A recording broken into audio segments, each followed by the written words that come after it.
ओम नमः सिद्धेभ्यः। ओम नमः सिद्धेभ्यः। ओम नमः सिद्धेभ्यः। णमो अरिहन्ताणं णमो सिद्धाणं णमो ऐरियाणं णमो वच्छायाणं णमो लोए सवसाहुणं। चलते फिरते तीर्थ हैं, हरते सब संताप। हम तो बस इतना जानते, आप सरीखे आप। हम तो बस इतना जानते, आप सरीखे आप।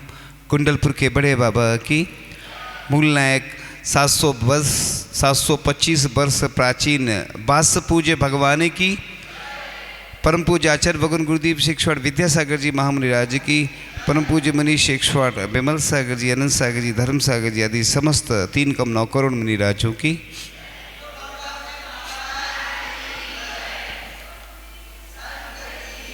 आज हम चर्चा करेंगे उनकी जिनके बारे में आपको मालूम तो रहता है, लेकिन कई बार उतनी आस्था और श्रद्धा नहीं हो पाती है। लेकिन जब हमें उसके बारे में ज्ञात हो जाता है तो उसके प्रति हमारी और आस्था दृढ़ हो जाती है। तो ग्रंथों में लिखा है, पद्म पुराण में आता है कि जो जिन दर्शन का विचार करता है उसको 2 उपवास का फल मिलता है।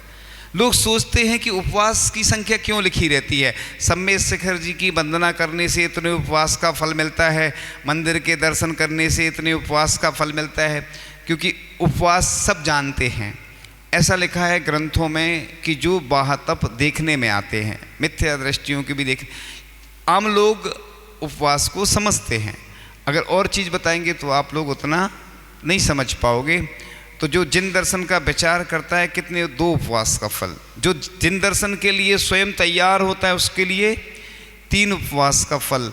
जो मंदिर जाने की तैयारी करता है उसको 4 उपवास का फल मिलता है। और जो मंदिर जाने के लिए घर से चलता है उसको कितने उपवास का फल।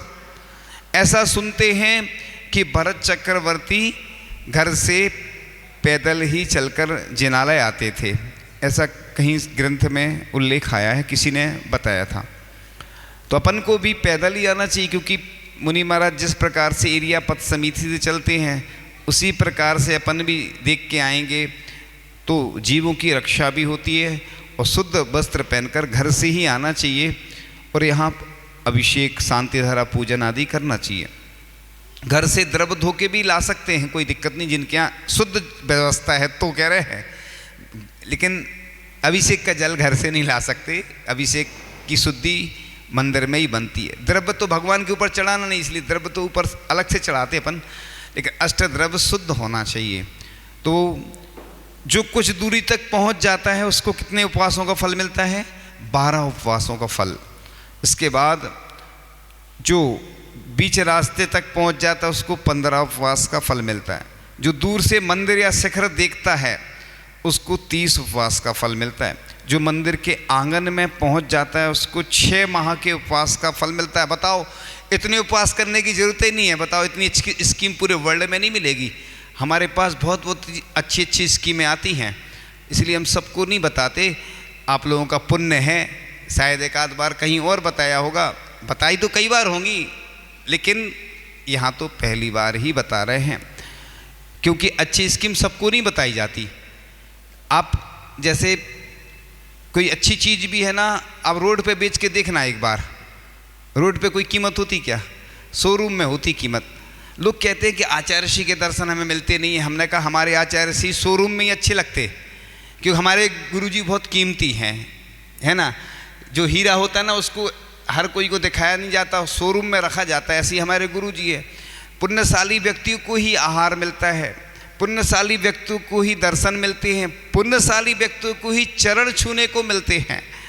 जब पाद प्रक्षालन की बात आती है तो कई लोग सोचते हैं हम पाद प्रक्षालन हमें करना है, लेकिन कई लोग सोच के जाते हैं और तुरंत उनको लाभ मिल जाता है।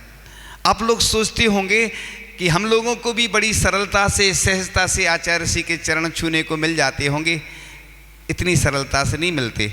कुंडलपुर में हम प्रतिदिन सोचते थे कि आज आचार्य ऋषि की वैयावृत्ति करेंगे। और आचार्य ऋषि खुले आंगन में, गर्मी का समय था तो शयन कर रहे थे, हम बगल में शयन कर रहे थे। हम सामयिक के बाद हमने सोचा अभी थोड़ी देर में उठेंगे, आचार्य ऋषि की वैयावृत्ति करेंगे, लेकिन नींद आ गई, नींद लग गई। सुबह जब उठे, अरे फिर आज फिर चूक गए। आज नहीं, मतलब पहले ही दिन था उस दिन। दूसरे दिन फिर सोचा कि अब आज सोएंगे नहीं अपन, सामयिक के बाद आचार्य ऋषि की वैयावृत्ति करेंगे, लेकिन नींद आती है गर्मी में जल्दी। सामयिक के बाद नींद लगी, दूसरा दिन निकल गया। अब सोचा आज तो कुछ भी हो जाए, आज तो लेटना ही नहीं, लेटे और नींद लग जाती फिर। तो फिर तीसरे दिन वैयावृत्ति करने मिली। सोचो हमें भी बगल में सोते हुए भी अवसर नहीं मिल रहा था, 2 दिन से निकलता जा रहा था। आप ये सोचते होंगे कि कुंडलपुर में इतने सारे साधु थे, फिर भी आचार्य भगवान जब बैठते थे तो आचार्य ऋषि की वैयावृत्ति क्रम से नंबर आता था। आचार्य ऋषि किसी से मना भी कर देते थे, किसी से करवा लेते थे, किसी से नहीं करवाते थे।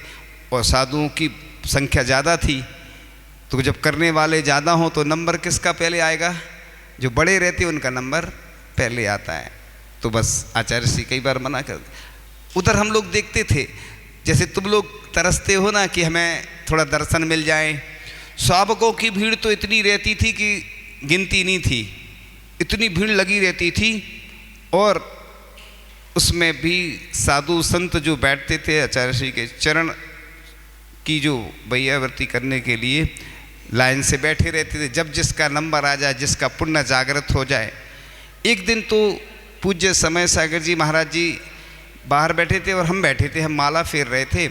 अंदर से खबर आई, एक ब्रह्मचारी जी थे आचार्य जी के पास, उन्होंने बोला 2 महाराज जी है, हमारा नाम लिया। तो वो पूज्य निर्यापक मुनि श्री समय सागर जी अंदर बैठे हुए थे और हमारा नंबर भी लग गया। लॉटरी लग गई हमारी उस दिन, किस्मत खुल गई। वैसे तो मिलता था मौका, लेकिन आचार्य जी बुलाएं, ये इससे बड़ा सौभाग्य किसका होता है बताओ? तुम लोग तो बोली लेके अभिषेक कर सकते हो, बोली लेके हर काम कर सकते, पाद प्रक्षालन कर सकते, लेकिन हमारे लिए तो कुछ नहीं।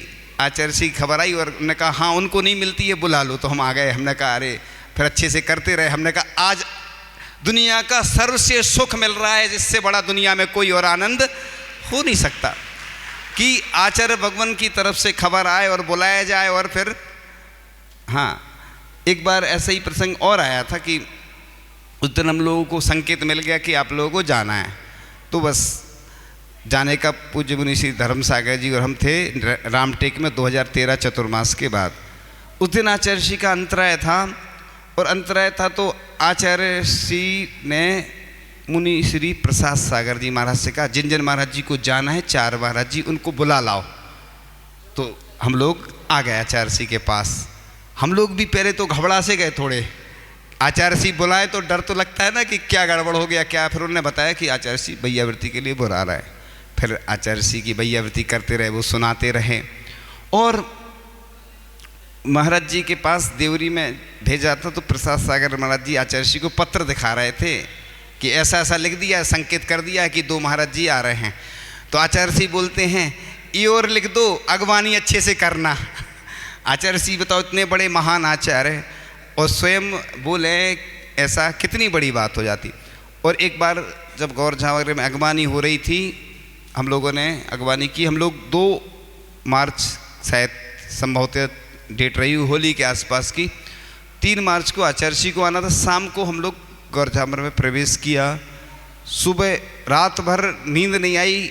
हम देवरी से लेके गौर झामर 18 किलोमीटर लगातार चले, कहीं नहीं बैठे हम। यानी हमारे अंदर इतना उत्साह था कि आचार्य श्री के दर्शन मिलने जा रहे हैं। तुम लोग तो जैसे कभी दर्शन मिलते हैं तो उत्साह रहता ही है। 18 किलोमीटर पहली बार, और लगातार चलते रहे और कहीं नहीं बैठे। सोचो, और रात में घुटनों में सूजन आ गई और तकलीफ इतनी कि रात भर नींद नहीं आई। सुबह चल नहीं पा रहे थे, यानी इतना दर्द। फिर मालूम चला कि आचार्य श्री यहाँ गए, तो उत्साह था। और जैसे ही फिर चले, फिर धीरे धीरे वो दर्द गायब हो गया और आचार्य श्री की अगवानी करने के लिए पहुँच गए। और जैसे ही पहुँचते हैं तो आचार्य श्री के दर्शन मिलने के बाद ऐसे लगता है जैसे दुनिया का जो सिद्धों को सुख मिलता है, सर्व से सुख, वैसे ही सुख इधर आचार्य श्री के दर्शन से मिलता है। और जैसे ही पहुँचे, आचार्य श्री आए, एक खेत में बैठ गए। आचार्य श्री खेत में बैठे तो वो पाटा जो था वो कितना था, 2 बाई 2 फीट का, कितना था, 1 इंच, कितना ज़मीन में, खेत में मिट्टी जो रहती ना उसमें रखा हुआ था पाटा। इतने में आचार्य श्री बोलते हम लोगों से, हम ज़मीन में बैठे थे सभी महाराज जी, आचार्य श्री बोलते हैं पाटा ले लो। हमने कहा देखो ये कहलाती है दुनिया में इससे अच्छी सरलता जितनी आचार्य श्री के अंदर है। हमने तो इतने ग्रंथ पढ़ लिए, आज तक किसी संत में नहीं देखी जितने आचार्य भगवान इतने सरल हैं कि देखो खुद नीचे ज़मीन पर 1 इंच पाटे पर बैठे हैं और अपने शिष्यों से भी कह रहे कि तुम पाटा ले लो। आपने देखा होगा कोई जब ऊंचा हो जाता है, बड़े पद पे पहुंच जाता है, तो वो ज़्यादा से ज़्यादा सोचता है ऊपर बैठें, नीचे नहीं बैठता। लेकिन आचार्य भगवान की सरलता और सहजता कि वो अपने शिष्यों को भी कहते हैं कि इधर ये पाटा लेके बैठ जाओ। तो आचार्य भगवान के और भी ऐसे संस्मरण समय समय पर आएंगे। तो जो मंदिर के द्वार में प्रवेश करता है उसको 1 वर्ष के उपवास का फल मिलता है। बताओ, कई लोग मंदिर ही नहीं आते हैं। एक व्यक्ति एक नगर में है, वो मंदिर प्रतिदिन जाता है लेकिन अंदर नहीं जा पाता दर्शन करने, उसकी कर्म का ऐसा उदय है। पहले की बात है ये, अभी वर्तमान में क्या स्थिति है उसकी। बताओ कितने सौभाग्यशाली होते हैं। हम देखते हैं कई लोग जो विदेशों में रहते हैं, सिंगापुर में एक व्यक्ति है जो पहले 60 किलोमीटर जाते थे, झरने का जल लाते थे अभिषेक के लिए। अब तो वो वर्षा का जल इकट्ठा करके अभिषेक आदि करते हैं। उधर विदेशों में रह के लोग धर्म कर रहे, पूना, बेंगलोर और बड़े बड़े नगरों में अपने पूरे देश के जो युवा हैं वो कॉलोनी में नए मंदिर बना करके बहुत अच्छे से धर्म ध्यान करते हैं। और कई आलसी व्यक्ति भी हैं जिनके घर के बगल में मंदिर है, आमने सामने रहते हैं, जो कभी दर्शन ही करने नहीं आते, उनको समय नहीं रहता है। क्या करें, इसलिए बड़े सौभाग्यशाली होते हैं, पुण्यशाली होते हैं कि जिनको ऐसे जिन बिंबों के दर्शन मिलते हैं और दर्शन करने का सौभाग्य प्राप्त होता है। इसलिए अपने आप को पुण्यशाली समझना चाहिए कि बताओ हम अच्छे अच्छे कार्य कर रहे हैं और जो नहीं कर रहे हैं वो जानें। इसके बाद जो मंदिर की प्रदक्षिणा देता है यानी परिक्रमा, यहाँ पर जब विधान हुआ था तो लोग देते थे, बहुत सारे लोग परिक्रमा लगाते थे, तो 100 वर्ष के उपवास का फल मिलता है। इसके बाद जो प्रतिमा का मुखमंडल देखता है, भगवान के सिर्फ दर्शन करने से 1000 उपवासों का फल मिलता है। कितना? भगवान के दर्शन करने से। बताओ 1000 उपवास हो जाएंगे। इतने तो जिंदगी में 365 दिन होते हैं, 3 साल में लगातार करोगे तो हो पाएंगे, और एक आहार एक उपवास करोगे तो 5-6 साल लग जाएंगे। और भगवान के दर्शन करने से ये तो बहुत अच्छी स्कीम है। इस प्रकार से जो जिन प्रतिमा के समक्ष भक्ति पूजा करता है उसको अनंत उपवास का फल मिलता है। अनंत माने इसके बाद कोई संख्या ही नहीं होती है। कितनी बताओ उपवासों की संख्या बताई पद्म पुराण ग्रंथ में। तो अनंत उपवास का फल अगर मिलता है तो भक्ति पूजन करने से मिलता है। इसलिए भगवान की भक्ति पूजन आदि में कंजूसी नहीं करना चाहिए, बड़े बढ़ चढ़ कर हिस्सा लेना चाहिए कि हम बड़े सौभाग्यशाली हैं। भगवान घर जन्म हो दोबारा मानव जन्म मिले, फिर से यही हो जिनवर इनकी शरण मिले। भगवान बस मुझे और कुछ नहीं चाहिए। हे भगवान, मेरा जब भी कंठ अवरुद्ध हो, मेरे कंठ में से जब भी अंतिम श्वास निकले, बस आपका ही नाम स्मरण करते हुए मेरा कंठ अवरुद्ध हो, ऐसी भावना आचार्य श्री प्रतिदिन करते हैं। जब भी भगवान की देव वंदना करते हैं आचार्य भगवान, यही भावना प्रतिदिन 3 बार जब भी दर्शन करते हैं यही करते हैं कि मेरा जब भी कंठ अवरुद्ध हो तो आपका नाम स्मरण करते कंठ अवरुद्ध हो। हे भगवान, मुझे इतनी बस शक्ति देना कि मैं और कुछ करूं या ना करूं, बस आपकी ही भक्ति करता रहूं, क्योंकि भक्ति से ही मुक्ति होती है। भगवान की भक्ति करने में कभी कंजूसी नहीं करना। घर में कई लोग हम देखते हैं द्रव्य चढ़ाते, खराब से बर्तन रहते हैं, अपने लिए साड़ी अच्छी खरीदेंगे, घर में पूजन करेंगे तो ऐसे पुराने से बर्तन। कई लोग तो छत्र लगाते, चमर लगाते, उतना नहीं कर सकते। पूजन के बर्तन तो ऐसे होना चाहिए, चमकती हुई अच्छी चौकी होना चाहिए, क्योंकि घर में तो अपनी चीज़ है, मंदिर में भले ही अपनी वस्तु नहीं है मंदिर में, लेकिन चौके में तो अपनी अच्छी सुंदर सुंदर वस्त्र पहनने के होना चाहिए। और जो बिल्कुल सफ़ेद वस्त्र हैं वो कौन पहनता? ब्रह्मचारी। वो गृहस्थ नहीं, गृहस्थ पट्टी वाली पहनते हैं। यहाँ पे देखने में आता है कि जितने लोग हैं सफ़ेद पहनने लगे, सफ़ेद ब्रह्मचारी, या तो आजीवन ब्रह्मचर्य व्रत ले लें, सब ब्रह्मचारी बन जाएं पूरे तो कोई दिक्कत नहीं, लेकिन ब्रह्मचारी के अलावा सफ़ेद ड्रेस आरिका पहनती हैं, ब्रह्मचारिणी ब्रह्मचारी पहनते कि नहीं। श्रावक के लिए पट्टी वाली आपने देखा होगा, प्रतिभा मंडल पहनती हैं, या और भी बहन हैं तो जिनका आजीवन व्रत नहीं रहता, या जो घर में बहनें भी रहती ना तो वो पूरा सफ़ेद नहीं, कई बहनें रहती उनका नहीं कह रहा है, जो कई और बहनें हैं जिन जो मतलब घर में ही रहती तो वो उनको बोलते हैं रंगीन ड्रेस। जब ब्रह्मचारिणी भी नहीं पहन सकते सामान, तो गृहस्थों को है ना, या तो पीले वस्त्र पहने तो पीतलेस्या का प्रतीक होती हैं, या फिर गुलाबी भी पहन लेते हैं, चल जाता है, चलो पीत गुलाबी है ना। सफ़ेद पहनने को मना नहीं है हारदान में, प्योर नहीं पहनना बिल्कुल।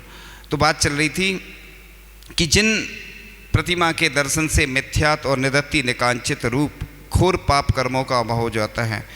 और वो तो आपने सुना ही है, सम्मेशेखर जी की वंदना करते समय देवपथ के पथ कि जो मोती बन गए थे ना मक्का के दाने, तो इस प्रकार से लिखा है कि जो व्यक्ति भगवान के दर्शन करता है उसके पुण्य की महिमा का वर्णन कोई कर नहीं सकता है। तो प्रसंग चल रहा था कि किस प्रकार से हम अपने जीवन को अच्छा बनाएं। तो लिखा है कि जिनेंद्र भक्ति ही समस्त पापों को नष्ट करने वाली है, साथ ही से पुण्य का बंध कराने वाली एवं परंपरा से मुक्ति प्रदान करने वाली है। भक्ति और स्तुति प्रभु परमात्मा से मिलाने में व आत्मा से साक्षात्कार करने में श्रेष्ठतम साधन है। क्योंकि चाहे आचार्य मानतुंग स्वामी हुए हों, चाहे आचार्य शमंत भद्र स्वामी हुए हों, या अन्य जितने भी कोई विद्वान हुए हों, और भी जितने दृष्टांत उदाहरण मिलते हैं, वह सब यही बताते हैं कि उन्होंने भगवान की भक्ति की। जब भी आपको कोई समस्या आए, कुछ नहीं करना, क्योंकि आप अमेरिका भी चले जाओगे, अगर आप रोग है तो ठीक नहीं होगा, लेकिन भक्ति से 100% ठीक हो गया। लेकिन औषधि भी लेनी पड़ेगी, क्योंकि शांति भक्ति में कहा है आचार्य पूज्यपाद स्वामी ने, विद्या भेषज मंत्र तो ही हवनई। विद्याएँ भी काम करती हैं, औषधि भी काम करती है, मंत्र भी काम करते हैं। विद्या भेषज मंत्र तो ही माने जल, जल भी औषधि होता है, जो बारिश का जल होता है ना। ऐसा कल्याण कारकम ग्रंथ में जैनाचार्य उग्रादित्य हुए हैं, इतना मोटा ग्रंथ है अपना आयुर्वेद का, उसमें लिखा है कि जो वर्षा का जल अमृत कहा है। कई लोग अपने घर पे अमृत कुंड बनाए हैं, नीचे उसमें धूप नहीं लगती है, वो वर्ष भर उपयोग करते हैं। त्यागी व्रती प्रतिमाधारी अभिषेक भी करते हैं उससे, उस जल से अभिषेक भी करते हैं, और आहार दान में उपयोग करते हैं, अपने लिए भी उपयोग करते हैं। उसको अमृत कहा है, इसलिए उसका नाम दिया है अमृत कुंड। तो वो जल भी औषधि बन जाता है। विद्या भेषज मंत्र तो ही हवनई, हवन आदि होते हैं, अनुष्ठान होते हैं।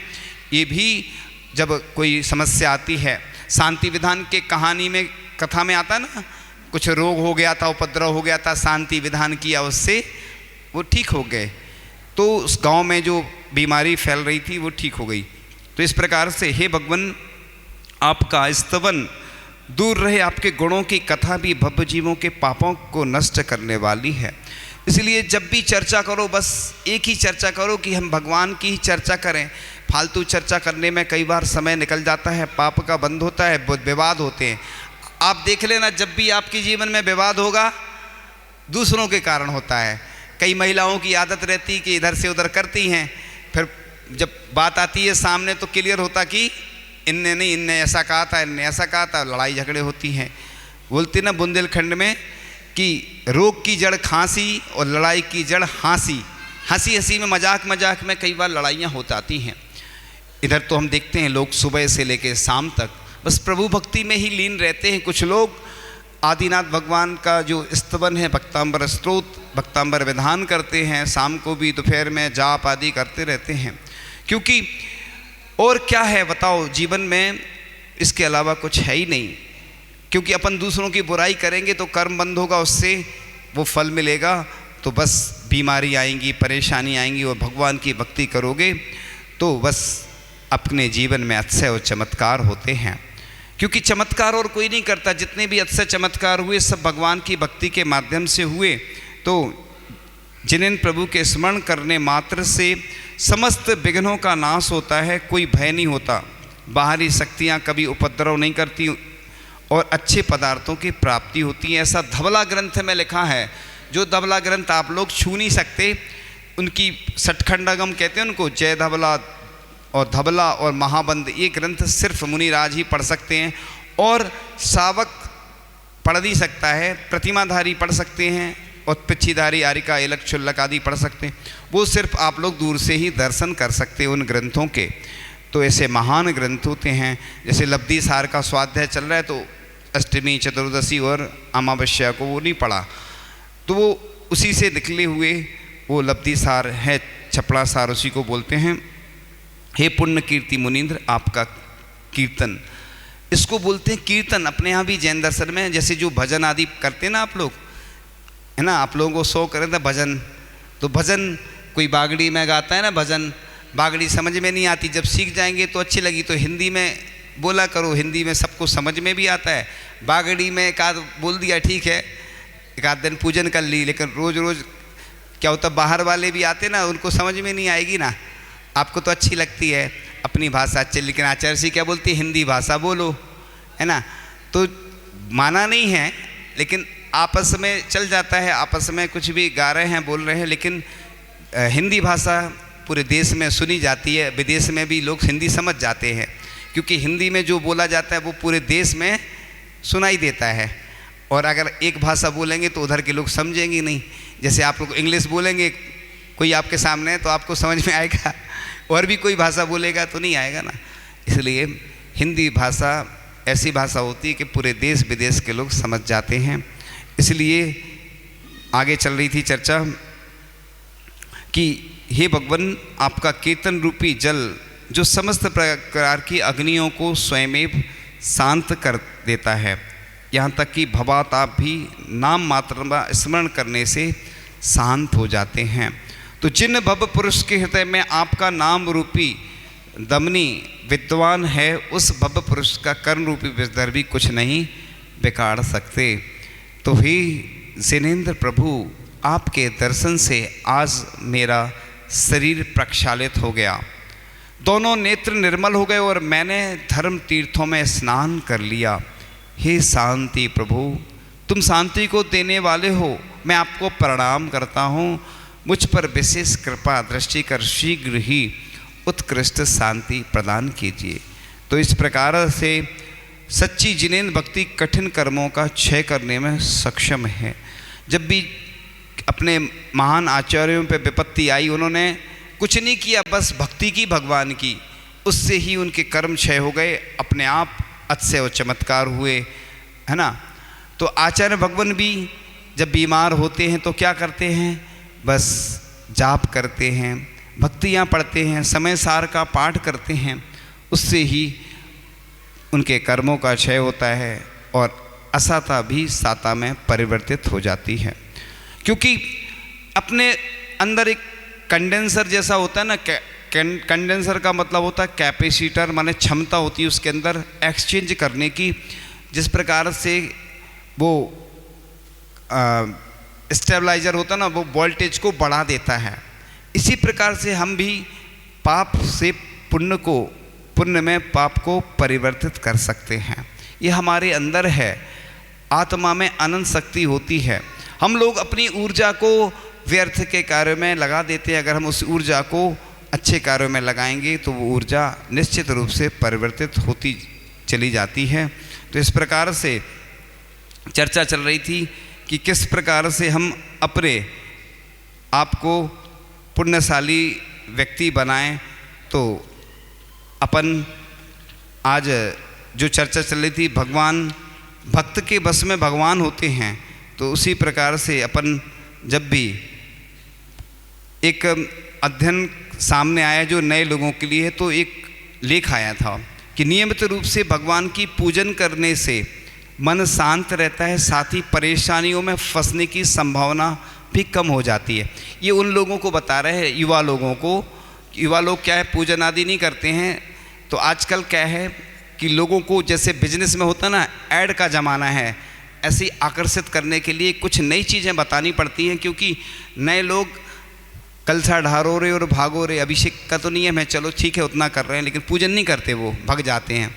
तो कम से कम सप्ताह में 1 दिन करें, प्रतिदिन करें, महीने में 4 दिन का नियम लें, जिनकी जैसी अनुकूलता है।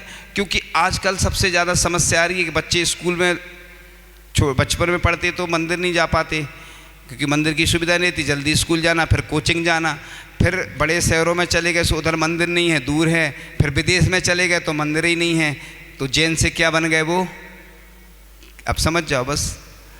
तो आपने इतनी मेहनत करी, इतना पैसा खर्च किया, आपके हाथ से वो बच्चे निकल जाते हैं। एक दिन मैंने देखा कि प्रतिमाएं बहुत सारी हैं और लोग भी बहुत सारे हैं। भगवान का प्रक्षाल कौन करता है? कौन करता है मालूम है? जो काम करने वाला, बस समझ जाओ।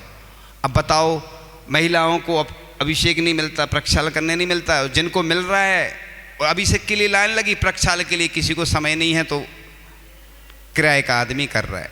अब बताओ, ये स्थिति है कि मतलब प्रक्षाल करने का समय लोगों के पास नहीं है, बस समय इतना है कि भाई अभिषेक करे, जा रहा है बस।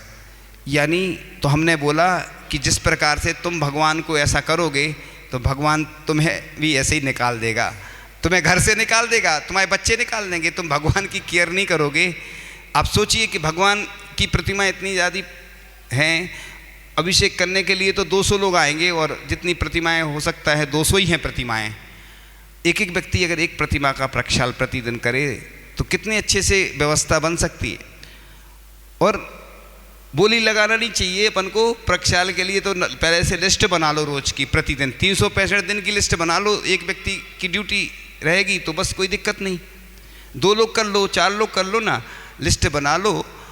किराए के आदमी से कभी नहीं करवाई जाती। ये तो क्षेत्रों की बात अलग है। तीर्थ क्षेत्रों पे चूँकि कोई जाता नहीं है, उधर भी कई जगह ऐसी व्यवस्था बनाई गई कि आसपास के जो लोग हैं वो प्रतिदिन जाने लगे, जिससे उस क्षेत्र में पूजन आदि के लिए तो कम से कम अपन जाएं। तो ऐसी स्थिति जब तीर्थ क्षेत्रों की होती है तो उधर कौन करता है? वो पुजारी करता है। यहाँ पे कमी है क्या लोगों की कि वो व्यक्ति बैठ जाता है, किराए का व्यक्ति, और बस वो करेगा।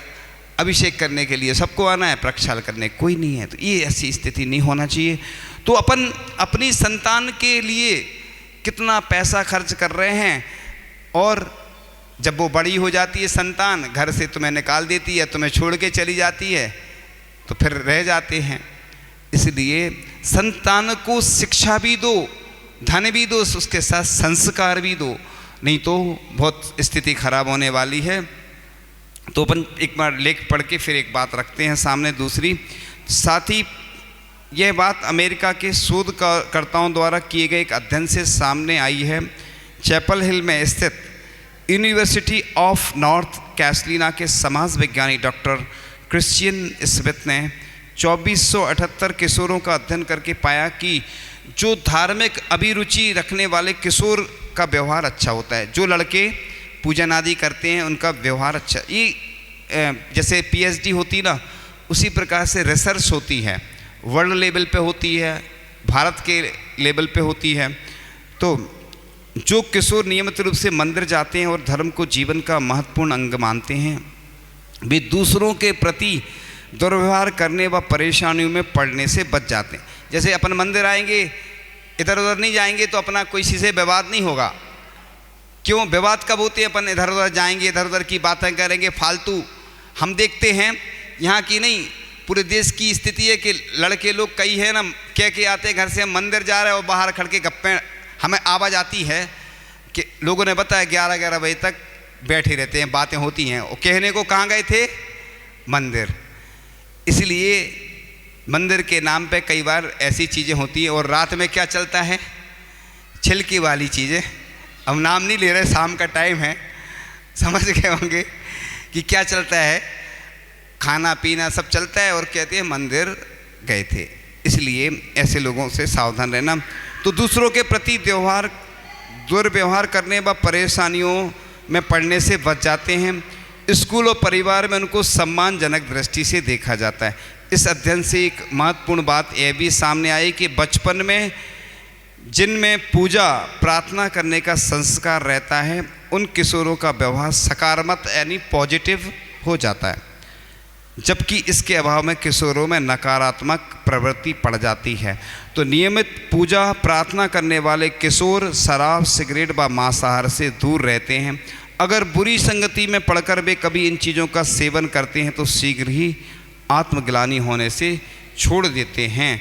तो आप लोग अपने जो बच्चों को अच्छे संस्कार दें, जिससे कि वह संस्कारित हो सकें।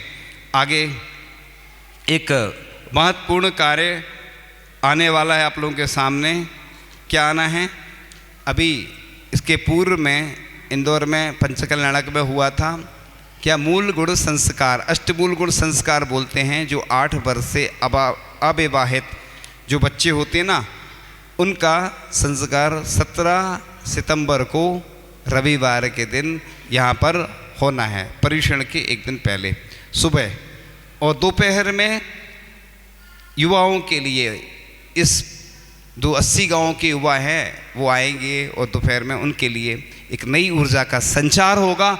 ऐसे युवाओं को पूरे युवा पीढ़ी दोपहर में संस्कारित होगी। तो गर्भ से 8वें वर्ष में बालक का उपनीति संस्कार होता है। इसमें केशों का मुंडन होता है। मुंडन सबको कराना, घर से ही लाना है। और व्रतबंधन आदि की क्रियाएं की जाती हैं। और जिनालय में जो यहाँ पे संस्कार होंगे तो बालक को ये सब होता है। सफ़ेद धोती घर से ही पहनकर बच्चे आएंगे और चोटी भी रहती है छोटी। हम लोग भी ब्रह्मचारी अवस्था में चोटी रखते थे। हाँ, तो वो गृहस्थाश्रम को ये करके फिर इधर अभिषेक होगा। जो बच्चे 8 वर्ष के हो गए हैं, जिनने अभी तक अभिषेक नहीं किया, तो वो प्रथम धारा बोलते हैं उसको, प्रथम धारा अभिषेक करेंगे वो। और उसके साथ साथ पूजन आदि और मुनि महाराज के कर कमलों से, है ना, उन बच्चों के ऊपर संस्कार किए जाएंगे। देखो, मुनि महाराज किसी के संस्कार नहीं करते, सिर्फ दीक्षा होती है तब कौन करता है? आचार्य भगवान या मुनिराज भी क्रियाएं कुछ कर देते हैं, वो अलग बात है, लेकिन इधर वह संस्कार होंगे। तो इसके साथ साथ ये, तो यहाँ पर जो क्रियाएं होंगी और मुनि राजों के द्वारा स्वस्तिक आदि बना करके उन बच्चों को फास्ट फूड आदि का त्याग करा के, डरना नहीं। कई बच्चे घबराते हैं और फिर बाद में जब संस्कार हो जाते हैं तो उसके बाद पछताते हैं। कई लोग आते हैं कि हम रह गए, हमें मालूम ही नहीं था। इसलिए सबको बता देना, अपने जितने भी रिश्तेदार हैं, पूरे भारत से लोग आ सकते हैं, कोई दिक्कत नहीं है। पूरे भारत के लिए हम बोल रहे हैं ना, इसलिए, क्योंकि इधर के ही बच्चे नहीं आएंगे, पूरे भारत से आएंगे। जो 8 साल से ऊपर के हैं, जो अविवाहित, जिनका विवाह नहीं हुआ, उनके संस्कार होंगे। और दोपहर में जितने भी इस बागड़ के युवा हैं वो आएंगे। उसके अलावा भी कोई आना चाहे तो वो भी आ सकता है। तो युवाओं के लिए भी पर्युषण के एक दिन पहले 19 सितंबर से पर्युषण लगेंगे, 10 लक्षण पर्व आएगा। तो इस प्रकार से आज का यह विषय पूर्ण हुआ। मेरे सवालों का जवाब दो ना। आता है पहला प्रश्न आपके सामने। पहला प्रश्न कि जो जिन दर्शन का विचार करता है उसको कितने उपवासों का फल मिलता है? 2 उपवास। उत्तर बिल्कुल सही है, 2 उपवास का फल। चश्मा नहीं, मतलब संकेत करना नहीं, वो नहीं, वो इसलिए तो हमने बोल दिया ना, ऐसा नाम तो हमें मालूम नहीं किसी का। 100 वर्षों के उपवास का। हाँ, उत्तर बिल्कुल सही है। अच्छे से ताली तो अच्छे से बजा दो फ्री में। तीसरा प्रश्न आता है आपके सामने, उत्तर बिल्कुल सही है। चौथा प्रश्न आता है आपके सामने, जो अभिषेक पूजन पाठ जो करते हैं हाँ, रोज। बहुत अच्छा, उत्तर बिल्कुल सही है। अब कौन से नंबर का है? पांचवा प्रश्न जो हमने बताया था, थोड़ा बहुत चल जाएगा, 19-20 मिलता जुलता तो हो कम से कम भाई।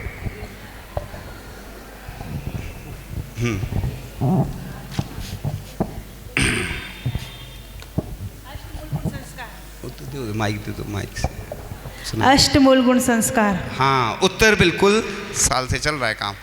तो आ जाओ, बुलाओ, सबको बुलाते जाओ, आ जाओ सब एक साथ।